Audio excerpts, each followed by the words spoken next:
October country, that country where it is always turning late in the year, that country where the hills are fog and the rivers are mist, where noons go quickly, dusks and twilights linger, and midnights stay. That country composed in the main of cellars, sub-cellars, coal bins, closets, attics, and pantries faced away from the sun. That country whose people are autumn people, thinking only autumn thoughts, whose people passing at night on the empty walks sound like rain. The wonderful death of Dudley Stone. Alive! Dead! Alive in New England, damn it! Died 20 years ago. Pass the hat. I'll go back myself and bring back his head. That's how the talk went that night. A stranger set it off with his mouthings about Dudley Stone dead. Alive, we cried, and shouldn't we know? Weren't we the last frail remnants of those who had burnt incense and read his books by the light of the blazing intellectual votives in the 20s? The Dudley Stone, that magnificent stylist, that proudest of literary lions. Surely you recall the head-pounding, the cliff-jumping, the whistlings of doom that followed as on his writing, his publisher this note. Sirs, today, aged 30, I retire from the field, renounce writing, burn all my efforts, toss my latest manuscript on the dump, cry hail and fare thee well, yours affectionately, Dudley Stone. Earthquakes and avalanches in that order. Why, we asked ourselves, beating down the years. In fine soap opera fashion, we debated if it was women caused him to hurl his literary future away. Was it the bottle, or horses that outran him and stopped a fine pacer in his prime? We freely admitted to one and all that were Stone writing now, Faulkner, Hemingway, and Steinbeck would be buried in his lava. All the sadder that Stone, on the brink of his greatest work, turned one day and went off to live in a town we shall call obscurity, by the sea best named the past. Why? That question forever lived with those of us who had seen the glints of genius in his piebald works. One night, a few weeks ago, musing off the erosion of the years, finding each other's faces somewhat more pouched, and our hairs more conspicuously in absence, we became enraged over the typical citizen's ignorance of Dudley Stone. At least, we muttered, Thomas Wolfe had had a full measure of success before he seized his nose and jumped off the rim of eternity. At least the critics gathered to stare after his plunge into darkness, as after a meteor that made much fire in its passing. But who now remembered Dudley Stone? His coteries, his frenzied followers of the 20s. Pass the hat, I said. I'll travel 300 miles, grab Dudley Stone by the pants and say, Look here, Mr. Stone, why did you let us down so badly? Why haven't you written a book in 25 years? The hat was lined with cash. I sent a telegram and took a train. I do not know what I expected. Perhaps to find a doddering and frail praying mantis, whispering about the station, blown by sea winds. A chalk-white ghost who would husk at me with the voices of grass and reeds blown in the night. I clenched my knees in agony as my train chuffed into the station. I let myself down into a lonely countryside a mile from the sea, a man foolishly insane, wondering why I had come so far. On a bulletin board in front of the boarded-up ticket office I found a cluster of announcements inches thick, pasted and nailed one upon another for uncountable years. Leafing under, peeling away the anthropological layers of printed tissue, I found what I wanted.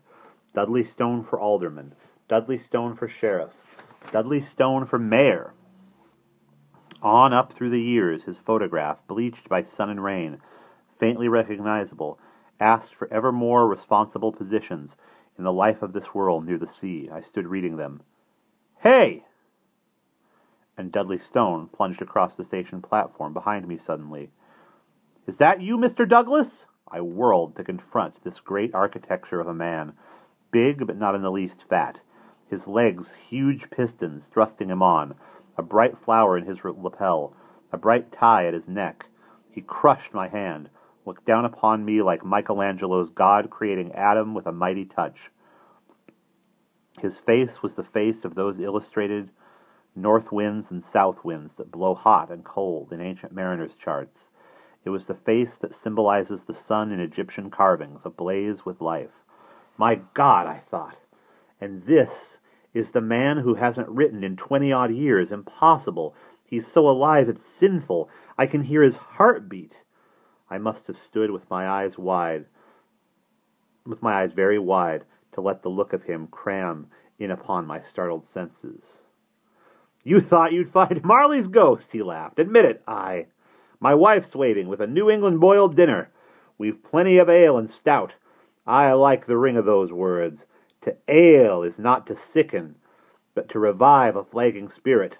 A tricky word, that, and stout. There's a nice ruddy sound to it. Stout. A great golden watch bounced on his vest front, hung in bright chains. He vised my elbow and charmed me along, a magician well on his way to his cave with a luckless rabbit. Glad to see you. I suppose you've come as the others came to ask the same question, eh? Well, this time I'll tell everything. My heart jumped. Wonderful. Behind the empty station sat an open-top 1927 vintage Model T Ford. Fresh air, drive at twilight like this, you get all the fields, the grass, the flowers coming at you in the wind. I hope you're not one of those who tiptoe around shutting windows. Our house is like the top of a mesa. We get the weather to do our broom work. Hop in. 10 minutes later, we swung off the highway into a drive that had not been leveled or filled in years. Stone drove straight up on the pits and the bumps. Stone drove straight on over the pits and the bumps, smiling steadily. Bang! We shuddered the last few yards to a wild, unpainted 2-story house. The car was allowed to gasp itself away into mortal silence. Do you want the truth? Stone looked me in the face. Stone turned to look me in the face and hold my shoulder with an earnest hand. I was murdered by a man with a gun 25 years ago, almost to this very day. I sat staring after him as he left from the car. He was solid as a ton of rock, no ghost to him. But yet I knew that somehow the truth was in what he had told me before firing himself like a cannon into the house. This is my wife, and this is the house, and that is our supper waiting for us. Look at our view. Windows on 3 sides of the living room, a view of the sea, the shore, the meadows. We nail the windows open 3 out of 4 seasons.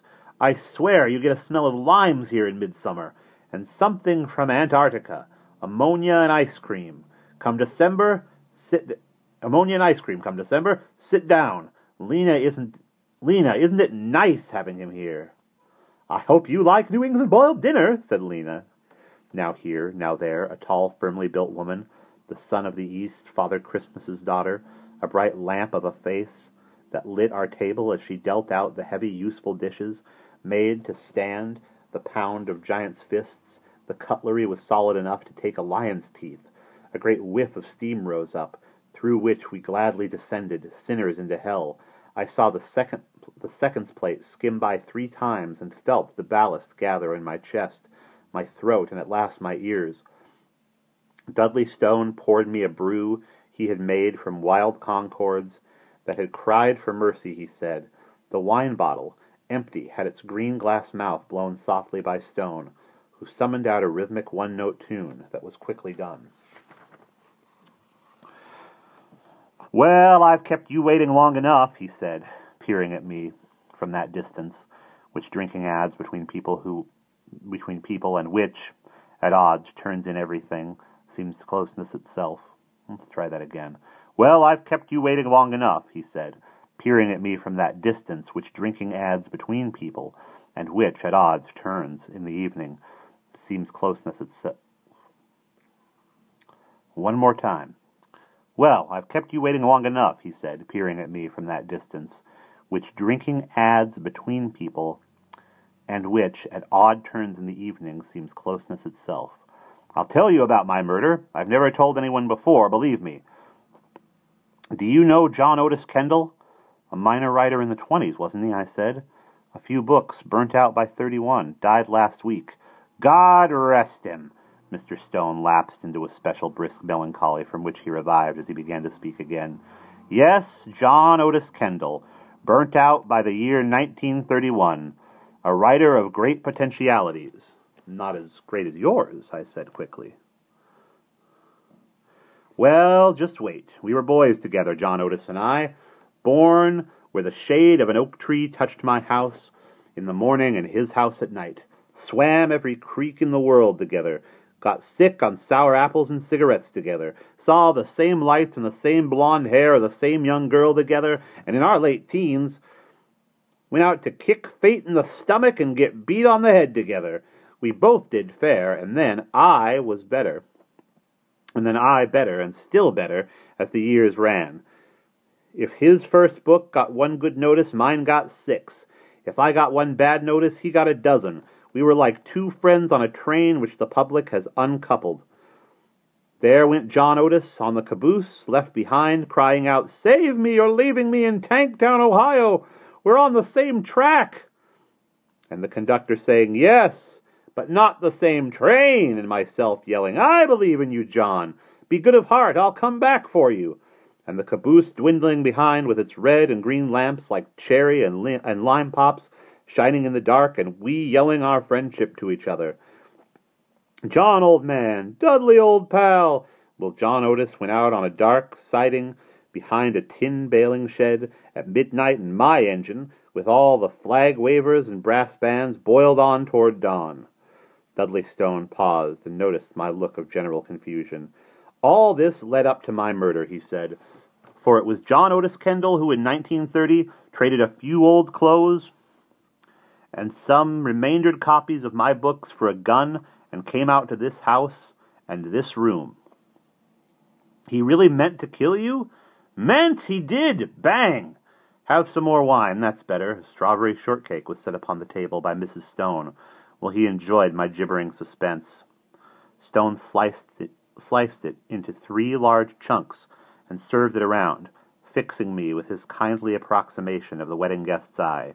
There he sat, John Otis, in that chair where you sit now. Behind him, outside in the smokehouse, 17 hams. In our wine cellar, 500 bottles of the best. Beyond the window, open country, the elegant sea in full lace. Overhead, a moon like a dish of cool cream. Everywhere, the full panoply of spring. And Lena across the table, too, a willow tree in the wind, laughing at everything I said or did not choose to say. Both of us 30, mind you, 30 years old. Life, our magnificent carousel, our fingers playing full chords, my books selling well, fan mail pouring upon us in crisp white fonts, horses in the stable for moonlight rides to coves where either we or the sea might whisper all we wished in the night, and John Otis seated there where you sit now, quietly taking the little blue gun from his pocket. I laughed, thinking it was a cigar lighter of some sort, said his wife. But John Otis said quite seriously, "I'm going to kill you, Mr. Stone." "What did you do?" "Do? I sat there, stunned, riven. I heard a terrible slam, the coffin lid in my face. I heard coal down a black chute, dirt in my buried door. They say all your past hurtles by at such times. Nonsense, the future does. You see your face, a bloody porridge. You sit there until your fumbling mouth can say, 'But why, John? What have I done to you?'" "Done?" he cried. His eyes skimmed along the vast bookshelf, and the handsome brigade of books drawn stiffly to attention there, with my name on each blazing like a panther's eye in the Moroccan blackness. "Done?" he cried mortally, and his hand itched the revolver in a sweat. "Now, John," I cautioned, "what do you want?"